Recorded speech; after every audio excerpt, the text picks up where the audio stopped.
News নির্ভীকের পক্ষ থেকে সকলকে শুভেচ্ছা, অভিনন্দন, ভালোবাসা। আজ ঠিক সন্ধে 6টায় যে বিষয়টা নিয়ে বলছি সেটা গত 10ই সেপ্টেম্বর 2024 মঙ্গলবার দৈনিক বর্তমান পত্রিকায় প্রকাশিত শান্তনু দত্তগুপ্তের লেখা বিশেষ নিবন্ধ, যার শিরোনাম হচ্ছে গোরক্ষার নামে হত্যা, রুখে দাঁড়াক সমাজ। দৈনিক বর্তমান পত্রিকায় প্রকাশিত শান্তনু দত্তগুপ্তের লেখা এই বিশেষ নিবন্ধটাই আজ আমাদের বিশেষ প্রতিবেদন। আমাদের কোনো মতামত নেই এতে, শুধু লেখকের মতামতটাই তুলে ধরছি। শান্তনু দত্তগুপ্ত লিখেছেন, আহা, পিটিয়ে মারা হয়েছে বলবেন না, গোরক্ষায় কঠোর একটা আইন রয়েছে রাজ্যে, তার সঙ্গে তো আর কোনো রকম সমঝোতা চলে না। ওরা যদি এমন কোনো খবর পায়, কে আটকাবে ওদের? খুন হয়েছেন সাবির মল্লিক, প্রকাশ্যে হরিয়ানার রাস্তায় তাকে পিটিয়ে মেরেছে স্বঘোষিত গোরক্ষকরা, আর সেই রাজ্যের মুখ্যমন্ত্রী নায়াব সিং সাইনির মুখে এমন কথা। ভাবটা এমন, ছেলে মানুষ, ধর্ষণ খুন টুন করে এলেই বা কি হয়েছে, ওসব একটু হয়েই থাকে। ক্যানিংয়ের জীবনতলা থেকে কাজে গিয়েছিলেন সাবির মল্লিক, বাড়িতে আছে স্ত্রী শাকিলা আর ছোট্ট একরত্তি মেয়েটা। গোরক্ষক নামে ওই বিশেষ প্রভাবশালী জাতের হঠাৎ সন্দেহ হলো সাবিরের কাছে গরুর মাংস রয়েছে, ওইটুকুই যথেষ্ট তাকে খুন করার জন্য। আগেও এমন সন্দেহ তাদের হয়েছিল, কারণ সাবির মল্লিক যে মুসলিম এবং গোরক্ষকদের ধারণা ছিল সে বাংলাদেশীয়, তাই এমন পরিণতি যে হতে পারে তার আভাস একেবারে ছিল না বললেও ভুল হবে। কেন সতর্ক হননি সাবির? কেন ফিরে আসেননি প্রাণটুকু নিয়ে এই বাংলায়? তার জন্য তো কেউ কাঁদবে না, কেউ মোমবাতিও জ্বালবে না। শুধু সাবির কেন, আরিয়ানের জন্য কি কারো বুক একবারটা কেঁপে উঠবে? নামের জন্যই ওরা কেউ বিশ্বাস করলো না যে আরিয়ান মিশ্র হিন্দুও হতে পারে। ওরা কারা? গোরক্ষক। ভেবে নিয়েছিল 19 বছরের ছেলেটা গরু পাচারকারী, 25 কিমি ধাওয়া করে তারপর গুলি। আরিয়ান ব্রাহ্মণ বাড়ির সন্তান জানার পর মা উমাদেবীর কাছে তারা বার্তা পাঠালো, আপনার ছেলে যে হিন্দু সেটা বুঝিনি। তাহলে এই ভুল হতো না। ব্রাহ্মণ সন্তানের প্রাণ নেওয়ার জন্য আমরা দুঃখিত। বিস্ময়কর নয় কি এই যুক্তি, এই তেরিয়া মনোভাব মানুষ খুনের পরও? এ কোন সমাজে বাস করছি আমরা? গোরক্ষার নামে প্রকাশ্যে হত্যালীলা চালানোতেও অবাধ ছাড়পত্র। আরিয়ানের মা উমা মিশ্র কাঁদতে কাঁদতে বলছিলেন, মুসলমানরা কি মানুষ নয়? ওরা কি আমাদের ভাই বোন নয়? মুসলিম হলেই বা খুন করার অধিকার ওদের কে দিয়েছে? উত্তর আছে, রাজনীতি। কিন্তু এই উত্তর মুখে আনা যাবে না, শোনা যাবে না, পরীক্ষায় লিখলেও নম্বর মিলবে না। বলা হবে ধর্মের উপর খবরদারি শুরু হয়েছে। সত্যিই কি তাই? এইচ উইলসনও সেই 19 শতকের গোড়ার দিকে লিখে গিয়েছেন, ভারতীয় সংস্কৃতির প্রথম পর্বেই গরু এবং ঘোড়াকে শুভ কাজে উৎসর্গ করার প্রথা ছিল। একে বলা হতো গোমেধ এবং অশ্বমেধ, অর্থাৎ চল ছিলই। শুধুই মুসলিম শাসকরা পরে এদেশে রাজত্ব করতে এসে গোহত্যা শুরু করেছে তেমনটা নয়, এসবই ইতিহাস বলছে। তাহলে পরিস্থিতি বদলালো কিভাবে?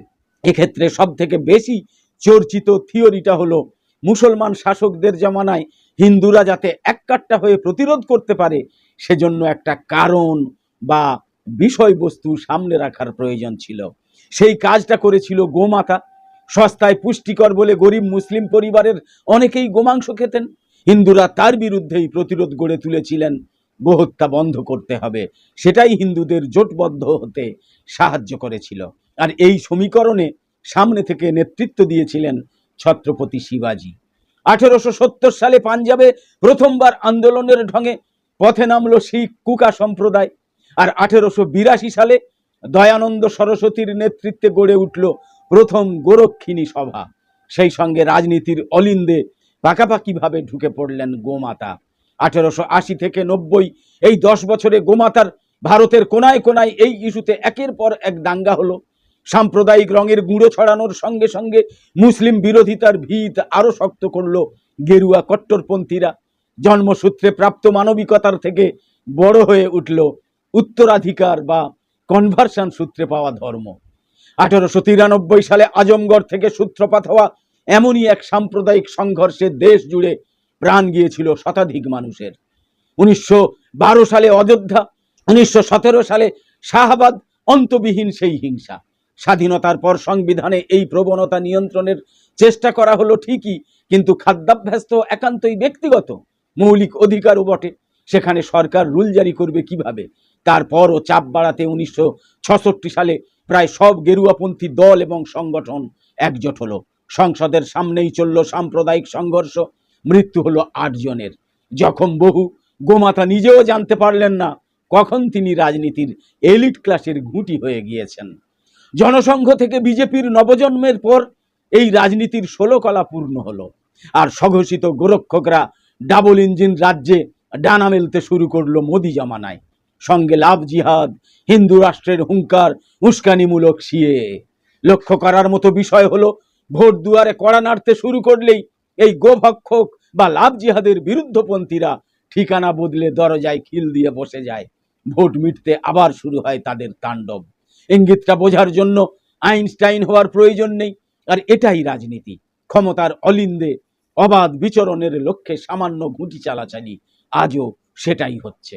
নবান্নের 14 তলার ঘরটাতে অ্যাকোয়ারিয়ামের সামনে দাঁড়িয়ে অবাক চোখে মাছগুলোকে দেখতে থাকা সাবির মল্লিকের একরত্তি মেয়েটা বুঝতেও পারছেন না তার বাবার সঙ্গে কি রাজনীতি হয়েছে।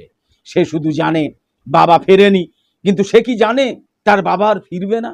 সে কি জানে কেন তার বাবা ফিরবে না? এই ধরনের ঘটনা নিরন্তর একটা সাম্প্রদায়িক আগুনের জন্ম দিয়ে চলে প্রতিনিয়ত। আগ্নেয়গিরির লাভার মতো ফুটতে থাকে সে বুকের অন্দরে। কোনো একটা সময় বিস্ফোরণ হয়, আর তাতে ধ্বংস হয়ে যায় মানবিকতা। সমাজ যদি এখনো এই খুনে রাজনীতির বিরুদ্ধে রুখে না দাঁড়ায়, বড্ড দেরি হয়ে যাবে। সময় কি এখনো আসেনি? প্রকাশ্যে একজনকে পিটিয়ে এবং কুপিয়ে মারা হচ্ছে, আর বাকিরা পাশে দাঁড়িয়ে দেখছে। শুটিং চলছে নাকি? কেন তাদের মনে হচ্ছে না এই নারকীয়তার শেষ হওয়া উচিত? কেন সমাজ এগিয়ে আসছে না? কেন সাবির, কেন আরিয়ান বা মালদহের শ্রমিক মতিয়ালির জন্য পথে নামছে না সমাজ? কেন নামছে না পথে? আরজিকর কাণ্ডের বিচার চেয়ে ঠিক যেভাবে সাধারণ নাগরিকদের মধ্যেও প্রতিবাদের আগুন জ্বলেছে, তার আঁচ, সেই আগুনের আঁচ কেন স্বঘোষিত গোরক্ষকদের পুড়িয়ে মারবে না? আসলে সমস্যাটা ব্যক্তির নয়, সমস্যাটা সিস্টেমের। বছরের পর বছর নিখুঁত প্র্যাকটিসে দুর্নীতি এবং অপরাধ ঢুকে পড়েছে মজ্জায়। শাসক বদলালেও সিস্টেমের ভূতের থেকে নিস্তার নেই গোটা দেশেই। কারণ রাজ্যের নাম যাই হোক না কেন, দুর্নীতি, অপরাধ এবং ক্ষমতায়নের সিস্টেমের ভাষা কিন্তু এক। আন্দোলনে যদি নামতেই হয়, তাহলে কয়েকজন ব্যক্তি নয়, লক্ষ্য নিতে হবে সিস্টেমকে আমূল বদলে দেওয়ার, যাতে জাতীয় সড়ক তৈরির সময় ঠিকাদারের থেকে কাটমানি নিতে গেলে বুকটা কেঁপে ওঠে। মনে হয় যেন সাধারণ মানুষ জানতে পারলে চামড়া গুটিয়ে নেবে। ধর্ষণ করার কথা ভাবলেও প্রবৃত্তি ছাপিয়ে শির দাঁড়ায় যেন ভয়ের ঠান্ডা স্রোত বয়ে যাবে ভয়াবহ পরিণতি ভেবে। মুসলিম নাম শুনলেই গোরক্ষার নামে খুনের ছাড়পত্র ছিঁড়ে কুটি কুটি করে ছড়িয়ে দেওয়া হবে সচেতন সমাজের আকাশে। প্রতিদিন শত শত অপরাধ ঘটে চলে 140 কোটি জনতার দেশে। প্রত্যেক ঘটনা মানব মননকে নাড়া দেয় না, ধাক্কা দেয় না। আরজিকরের মতো কিছু ঘটনা ট্রিগারের কাজ করে, বহুদিন ধরে জমে থাকা বারুদে বিস্ফোরণ ঘটায়। কিন্তু মনে রাখতে হবে, কাশ্মীর হোক বা মণিপুর, কলকাতা হোক বা নাসিক, পরিচয় তার একটাই, পরিচয় তার অপরাধী। তার কোনো ধর্ম নেই, তার কোনো ভাষা নেই, তার কোনো স্ট্যাটাস নেই, তার কোনো রাজনীতির রঙও নেই। সাবির আলী বা আরিয়ান মিশ্রর নৃশংস মৃত্যু, কিংবা উজ্জয়িনীর রাস্তায় দিনে দুপুরে যুবতীকে ধর্ষণের ঘটনাও সমাজের মনে জমে থাকা বারুদে বিস্ফোরণ ঘটাবে না, ট্রিগার করবে না? বিচারের আশায় বসে আছেন উমা দেবী, বিচারের আশায় বসে আছেন উমা দেবী। সিবিআই তদন্ত হয়নি তার ছেলের মৃত্যুতে। সাবির মল্লিকের খুনও এজেন্সির র্যাডারে ধরা পড়েনি। স্থানীয় পুলিশ লঘু ধারায় মামলা করবে, জনরোষ দেখানো হবে, আর তারপর কয়েক বছরের মাত্র জেল জরিমানা, কেস খতম। রাজনৈতিক এবং স্পর্শকাতর হওয়া সত্ত্বেও কেউ অতটা গা ঘামাবে না। উমা দেবী কি আশা করতে পারেন না অভয়ার মতো আরিয়ানের হয়েও পথে নামুক সমাজ? গণতন্ত্রের দায়রার মধ্যে থেকেই শিক্ষা দিক শাসককে, যারা পথে ঘাটে হত্যাকেও নিঃশব্দে ধোঁয়া দিয়ে চলেছে। সেই প্রতিবাদেই সমাজের এবং মানবিকতার সার্থকতা। না হলে কিন্তু ওটাও রাজনীতি, ওটা রাজনীতি, অরাজনৈতিক ব্যাপার মোটেও না। একদম শেষে বলি, বদলে যাওয়া সময়ে প্রতিদিন সন্ধ্যা 6টায় থাকছে মধ্যপ্রাচ্য সহ ইউক্রেন রাশিয়ার যুদ্ধ নিয়ে, ইসরায়েল গাজা সংঘাত নিয়ে, ইরান ইসরায়েল বৈরিতা নিয়ে, প্রতিবেশী বাংলাদেশের হালফিলের ঘটনা সহ বিশ্বের বিভিন্ন দেশের টাটকা বিষয় নিয়ে আন্তর্জাতিক প্রতিবেদন এবং ভারতের রাজনৈতিক, সামাজিক, অর্থনৈতিক ইত্যাদি বিষয়সমূহ নিয়ে জাতীয় প্রতিবেদন থাকছে। গুরুত্বপূর্ণ বিষয়ের লাইভ সম্প্রচারও। নিউজ নির্ভীকের এইসব গুরুত্বপূর্ণ ভিডিওর নোটিফিকেশন পেতে সাবস্ক্রাইব এবং ফলো করে সাথে সাথে আমাদের আরও নতুন নতুন ভিডিও বানাতে উৎসাহিত করতে লাইক, কমেন্ট এবং শেয়ার করে নিউজ নির্ভীকের ইউটিউব চ্যানেল আর ফেসবুক পেজের সঙ্গে থাকুন। তো আপাতত শেষ করছি, পরের পর্বে আবার দেখা হবে। সকলে খুব ভালো থাকুন, সুস্থ থাকুন, ধন্যবাদ।